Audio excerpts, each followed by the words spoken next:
नमस्कार, मैं मोन्टू राजा। तमाम लोग समाज के अंदर इंसानियत की ह्यूमैनिटेरियन ग्राउंड पे काम करने की बात करते हैं। आज इंटरनेशनल ह्यूमन डे है, तो तमाम विश्व में तमाम जो देश हैं वो इस पे काम करते हैं। भारत की अगर बात की जाए तो भारत में भी कमीशन बना हुआ है जिसका ये दायित्व होता है कि जो समाज में लोग हैं उनके साथ कोई अत्याचार ना हो, उनके अधिकारों का हनन ना हो जो संविधान द्वारा दिया गया है। मेरे साथ एमयू दुआ जी मौजूद हैं जो कि एक ह्यूमन राइट कमेटी चलाते हैं, ना कि केवल देश बल्कि विदेशों में भी कई ब्रांचेस के साथ जुड़ के काम कर रहे हैं। दुआ जी, बहुत बहुत स्वागत है आपका। तो आज दुआ जी ये जानेंगे कि जो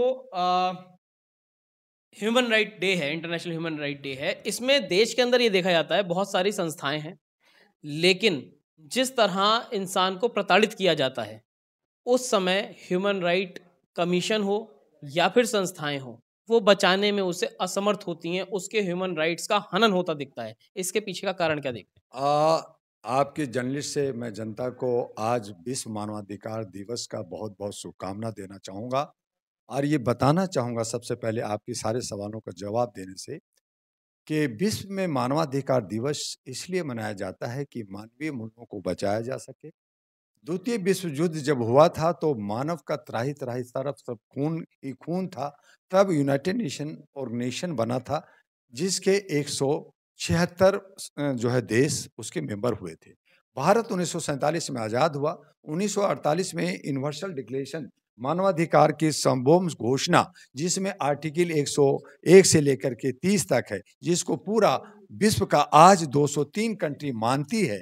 और जब कभी भी यूनाइटेड नेशन में, जेनेवा में, नैरोबी में कार्यक्रम होता है तो सभी देश के लोग वहाँ जमा होते हैं। मुझे भी इन जो है विश्व ग्लोबल का सांसद का एक अवार्ड प्रेस में मिला हुआ है। कई बार मैं न्यूयॉर्क गया, लंदन गया, तो मैंने 14 कंट्री में गया और भारत के अंदर जो आज मानवाधिकार की जो आप अलग देख रहे हैं, जो यूनाइटेड नेशन की नाम आप लेते हैं, जानते हैं, इसी तरह से भारत के अंदर ह्यूमन राइट्स कमीशन 1993 में आया, जिसको लाने में मेरा ही हाथ रहा, क्योंकि मेरी एक संस्था all India human rights association 1987 से काम कर रही है। आज 37 साल पूरा हो गया है और हम लोग जागरूकता और प्रोटेक्शन और अपलिफ्टमेंट के लिए लगातार काम कर रहे हैं। लेकिन भारत के अंदर जो बेमनुष्य है, भारत के अंदर जो जातीय जो उन्माद है, हम लोग जो है नफरत की बीज बो कर करके लड़ाते रहते हैं, सत्ता की गलियारे में लड़ते रहते हैं। 75 साल देश आज़ाद हुआ लेकिन हमें ज्ञान नहीं है, हम मानवता से कहीं ना कहीं भटके हैं, हम धर्म की चाशनी में डूबे हैं, लेकिन अपने रूट को जो मानवता है, जो हमारी इंसानियत है, जो हमारी ह्यूमैनिटी है, उससे भटक कर करके हम एक दूसरे के दुश्मन हो जाते हैं। तो इसलिए आज जरूरत है कि आज विश्व मानवाधिकार दिवस पे लोग शपथ खाएं कि हम भाई भाई में प्यार रखेंगे, भाई भाई से गले मिलेंगे और इस तरह से हर साल अलग अलग विषयों पे एक दिवस मनाया जाता है। आज हम मानव का दिवस है, हम आज शांति की बात करने के लिए बैठे। तो दुआ जी, एक चीज आपने अभी कही कि ये एक कहीं ना कहीं आपने बताया कि राजनीति के चलते जो है ह्यूमन राइट्स जो है इंसान के, उसका हनन हो रहा है। तो इसमें राजनीतिक दल और उनके नेता शामिल है, क्योंकि तमाम राजनीति में देखा जा रहा है कि अब कुछ बीते सालों से जो धर्म है उसको प्राथमिकता दी जा रही है और धर्म का कार्ड खेला जा रहा है। तो ये कारण है। जर्नलिस्ट महोदय राजनीतिक से सभी प्रेरित हैं और वो सत्ता को, कुर्सी का लालच है, जयचंद होते हैं, वहाँ पे एजेंट होते हैं, ये सारी चीजें हैं। लेकिन दूसरा जो पहलू आप कह रहे हैं कि धर्म की आड़ में ये सब हो रहे हैं, तो मैं इनको सबक देना चाहता हूं आज विश्व मानवाधिकार दिवस पे कि अगर धर्म का जो उसका मूल रूट क्या है, मानवता है, इंसानियत है, उर्दू में कहते हैं, अंग्रेजी में जाएंगे तो ह्यूमैनिटी है, तो वो धर्म की बात कर रहे हैं। तो आप ग्रास जो रूट है उससे हट करके आप मंदिर मस्जिद करके लड़ा रहे हैं, आप जो है केले और समोसे पे लड़ा रहे हैं, जात और धर्म करके लड़ा रहे हैं। तो धर्म, अगर धर्म मनाते हैं, अगर हम कहते हैं धर्म को मानो, तो हम ब्राह्मण को सैल्यूट करते हैं, क्योंकि वो ब्रह्मांड का ज्ञान रखता है। लेकिन जहां पे आप बैस हो गए, जहां पे आप बनिया हो गए, जहां पे धर्म को बेच कर करके आप हिंदू मुस्लिम कर करके खून खराबा करोगे, तो ये नहीं होना चाहिए। तो इसके लिए सरकार वो जो हमारे जनप्रतिनिधि होते हैं उन्हें सोचना चाहिए और उसके लिए कानून होना चाहिए और उस पर सख्ती के साथ,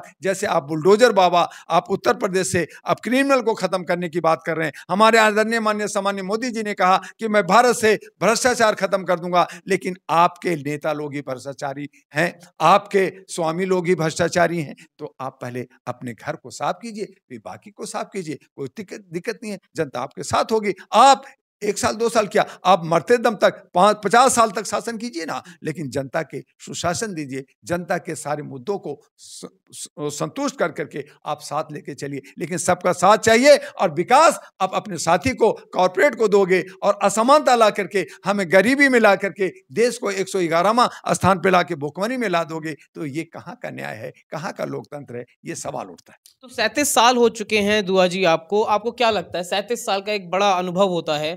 शुरुआती दौर में जो चीज़ें आपने अनुभव करी और आज के समय में जो आप अनुभव कर रहे हैं, 37 साल के बीच आपको क्या लगता है, क्या ऐसी चीज़ें होनी चाहिए जिससे जनता का उद्धार हो पाए? जर्नलिस्ट महोदय, मैं 37 साल पहले एक छात्र था, इस कॉलेज स्कूल से निकला, कॉलेज में था, उसके बाद में यूनिवर्सिटी में गया, उसके बाद में हमारे इसके चेयरमैन ज्ञानी gel Singh president of India थे, कैफी आजमी हुए, सुनील दत्त हुए, सुधा दीदी हुई, 5 माह मैं इस वक्त अध्यक्ष हूँ। मैंने 84 लाख लोगों को जगाने की कोशिश की है। 36 राज्यों में मेरे 782 ब्रांचेज हैं, सेंटर्स हैं। लेकिन आज ज़रूरत है घर घर में एक दीपक जलाने का, घर घर में मानवता को फैलाने का। जो नफरत की बीज है, हमारे जो पुरुष लोग हैं वो पुरुष प्रधान जो है मीटिंग सीटिंग ईटिंग तो करते हैं, हमारी महिलाएं, हमारे बच्चे मंदिर की रुख करते हैं, मस्जिद की रुख करते हैं। उनको जो है आपसी सूझबूझ कर करके हम अपनी भाईचारा बना करके देश को आगे बढ़ाएं, तो हमारी जो विजन और मिशन है all India human rights association अहरा का, वो पूरा फुलफिल होगा। इसीलिए हमने कहा कि अगर सत्ता का ही गलियारे से पावर मिलता है और काम अगर सामाजिक काम कर सकते हैं, तो अहरा नेशनल पार्टी भी हम लोगों ने 2009 में बनाया। लेकिन आज लोग जो है कुकुरमुत्ते की तरह बहुत सारी संस्थाएं, बहुत सारी पार्टियां जिनका कोई विजन और मिशन नहीं है, और यही वजह है कि जनता जो है दिग्भ्रमित है, वो एक जगह संगठित नहीं है।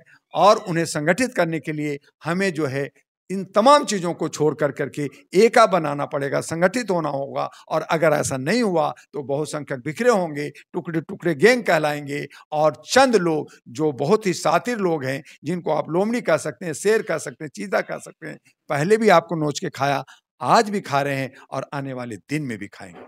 बहुत बहुत शुक्रिया। दुआ जी ने तमाम चीज़ें स्पष्ट कर दी हैं। 37 साल का एक बड़ा अनुभव है, किस तरह चीज़ें बदली हैं और आज के समय में किस चीज़ की ज़रूरत है। करोड़ों रुपए बजट जो है कमीशंस के ऊपर लगते हैं, लेकिन वास्तविकता क्या है, अगर ह्यूमन की बात की जाए तो उसके राइट्स किस तरह बच सकते हैं, कैसे पॉलिटिक्स भी इन्वॉल्व है और कहीं ना कहीं करप्शन भी इन्वॉल्व है। हमारे जो लोग जो तथाकथित जो जनप्रतिनिधि हैं, जो चौकीदार कहते हैं, अपने को सर्वेंट कहते हैं, सेवक कहते हैं, वो सब जो है सिर्फ अधिकार लेते हैं अपना और ड्यूटी नहीं करते। जनता जो है खेती करती है, मजदूरी करती है, काम करती है और आपको टैक्स देती है, तो जनता ड्यूटी कर रही है। और जब जनता अपना अधिकार मानती है तो कहती तुम अधिकार नहीं ले सकते। तो ये जो असमानता है, यही लड़ाई है। इसीलिए कहा कि जनता को raise your voice on human rights, आपको आवाज उठाना होगा, उसके लिए लड़ना होगा और अपना हक छीनना होगा। फंडामेंटल राइट्स हैं तो ड्यूटीज भी हैं, जैसे कि बताया दुआ साहब ने। तो तमाम चर्चा की करी गई है हर पहलू पे। इस पूरी चर्चा पे क्या सोचते हैं, क्या राय रखते हैं, कमेंट द्वारा साझा करें। अगली अपडेट के साथ आपके समक्ष फिर प्रस्तुत होंगे। नमस्कार।